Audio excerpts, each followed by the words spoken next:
French omelette, soft, creamy, and perfect in 5 minutes. Cook like a chef, smooth and precise. Ingredients: 2-3 eggs, butter, salt to taste. Fresh herbs, optional for garnish. Beat the eggs. In a bowl, lightly beat the eggs with a fork or whisk until just combined. Add a pinch of salt, don't overbeat, no foam. Tilt the pan slightly and fold one side over, then carefully roll or fold in half. Don't overcook the center, should stay creamy. Pour in the eggs and immediately start gently stirring with a spatula in small circles.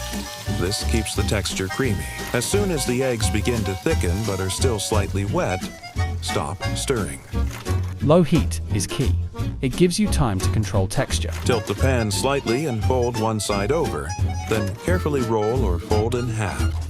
Serving. Optionally, top with fresh herbs, cheese, or a dot of butter. Serve immediately while soft and warm. Bon appetit, my friend.